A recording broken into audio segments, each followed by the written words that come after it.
was about to say, actually, do you know what? This might sound a bit defeatist, but I don't mean it in this way. But just to get to the final, I think will be huge simply because if we get City in the final, that's pretty much guaranteed European football because City will have qualified via the Premier League. So that's not to be defeatist. I generally see the semi-final as a cup final because I truly believe if we do beat because let's be real, Man City are going to beat Sheffield United. Like I don't see Sheffield United doing an upset. Let's just be realistic here. So obviously they'll be in the final and they're going to be second and maybe even win the league if Arsenal fuck up monumentally. So that will leave a European position pretty much like guaranteed for the finalist. And obviously, if we get past Man United, we're pretty much guaranteed European football, which is mental. Yeah. So, no matter what happens, obviously I'd love to win the FA Cup. Just to have to say we've won it would be amazing. Mad. But I don't think it'll be disastrous if we got to the final and lost. Do you know what I mean? As long as we got European football. I think for me, that's the key thing. Like getting European football would be amazing. Just having away days and, just to say you've played European football is just crazy. As a Brighton fan, losing to City is not it's not a big shame, is it? Exactly, it's no shame in people who City every week. But like you said, Ryan, more of a shame. Go on. Well, sorry, just like you said though, on our day we could easily beat Man City. I know it sounds crazy to say. Yeah, we can. And I know they battered someone 7-0. But we can though. I know you laugh, Ben, but like we can. Yeah, but Ben's we haven't got Dan Burn anymore. Ben's scared of predicting a win against Norwich in the cup. Like he's scared of this. But Ben, I'm telling you, mate, like we're okay on a cup final. Correct. We're good on a cup final. One-off game. One-off game. Anyone. It can be anyone. They lost to Wigan at the end of that. Exactly. I'm not saying we're better than Man City. We're not saying we're better than Man City, but we're saying in a one-off game we could easily beat any team. On our day, definitely agree. And in my opinion, squad, right? In my opinion, we've got a team that's. This is how I describe it, right? When people say about our team perhaps being lesser than. Out of that top four, I think that, we still are better than Spurs. I stand by it. I think we still are better than Liverpool this season. We're better than Chelsea this season. We're better than Newcastle. I put us above all of those teams in that mix. Newcastle. We're better, mate. We are. Because I reckon Newcastle would have Caicedo. They'd have a lot of them players. And this is how I view it, right? That's fair. Leandro Trossard, Ben White, gone to Arsenal, potentially winning the Premier League, right? This is how I view it. Trossard's gone there. He's got a good few assists. He started quite brightly. I'm happy for him, whatever. Point is, we got him for 15 million from Genk. Played all right for us, inconsistent at times. Had a good probably last year or two, I'd say. First couple of years was quite inconsistent and, most Brighton fans would agree. We got him in his prime years, got a few goals out of him. Now he's gone to Arsenal and says he's world class, he's fantastic, he's amazing, groundbreaker, whatever. Ben White, exactly the same process.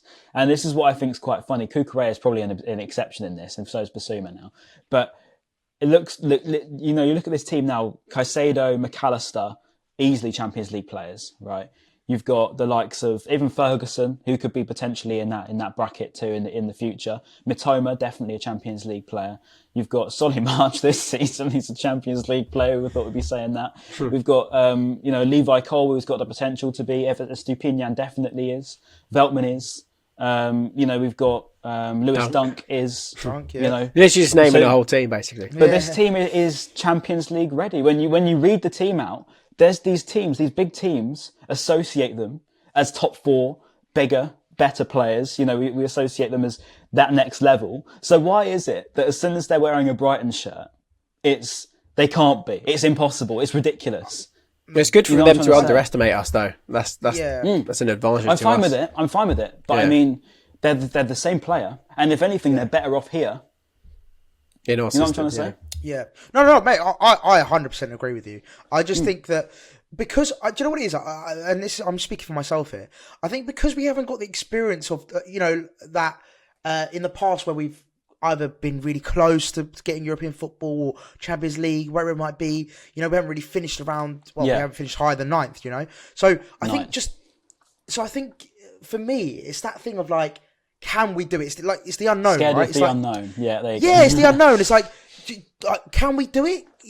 I want us to do it. I'd love for us to do it. It'd be incredible if we did. It's just, and other teams around, obviously, I'm looking at the table now. You've got Arsenal, obviously, City, who pretty much they've wrapped up, obviously, Champions League. But obviously, Man United, we're only, 8 points with, 8 points with the game in hand. But okay, let's take Man United. They've definitely qualified. But then Spurs, like you said, they're terrible. And we've got 3 games on hand on them. So I get what you're saying with the Champions League, but there's something in me where I'm like, nah, we can't do it. Do you know what I mean? It's just that thing in my head. I'm like, nah. No, for me, Champions League's off limits. Yeah, Champions League's off limits, yeah. But Conference League and Europa, I fully believe we can do it. Genuinely. That's why I like this FA Cup. Sorry, this FA Cup route to the Europa League is great because, even now I would still take Conference League because that would just be a great experience anyway. But I feel like Europa will be mad. Yeah, if we get Europa, that would be huge. That'd be unbelievable because people actually respect Europa. Because since the conference has come out, everyone's like, "This is literally this is a joke." Like, I think who was it that said on Talksport the other day, and I thought it was quite funny. He's the Irish manager with the glasses, Martin O'Neill, was it? Martin O'Neill, yeah. He was like, he was like, if you don't get relegated, then you should be qualifying for the Conference League. I was like, it's very true. Anyone can get the Conference League, really. If you're not a relegated team, you're pretty much you would do well. Like, Nottingham Forest would probably get to the final of the Conference League. In my opinion, I think a realist. Like, if I'm being a realist here, I think Europa League is what we should be aiming for right now. Obviously, that sounds a bit defeatist, but obviously aim for Champions League. But being a realist, I think Europa League is where we should be aiming for, objective, as a minimum. You know, I think that. I reckon it should be. We're aiming for Champions League. We're fine with Europa League. I think that's what it should be, and I think that's what it is. I like that mentality. I think that's what it is. I wouldn't be surprised if that's what De Zerbi's instilled in them as well. I think as a fan, he does. Of course, he does, mate. Like, you can see it in him. He wants Champions League, regardless of whether it's going to happen or not. He's telling them players to go for it, and that's what we should be doing. We should be treating it as if we're going for it, because reality says in 2 weeks, 3 weeks time, we're going to potentially be in that position anyway. And if we are, we want to stay there. We don't want to be dropping out of it. So that's what I mean. I look at it and we are better than those teams. I really do. I genuinely do believe the only way we bottle it is up here. It's not on the quality of our individuals. Definitely not. I think delusion. You need to be deluded. I think De Zerbi's got a perfect balance of being deluded but also being realistic as well. Like you genuinely, you need to be a little bit deluded to be a successful person. Like, you have to have that, because you have to be otherwise, crazy. Exactly. You have to be delusional and crazy to believe in these things and to actually, make them happen. So, I love the mentality. I would love, I think everyone should always aim for the highest. You should be. What's the point of being in the Premier League if you don't think you're going to win the Premier League? Like, what's the actual point? Mate, it was crazy last year. Do you remember on the pod, like, people were memeing us for saying we're potentially European candidates. Now people are saying we're better than that.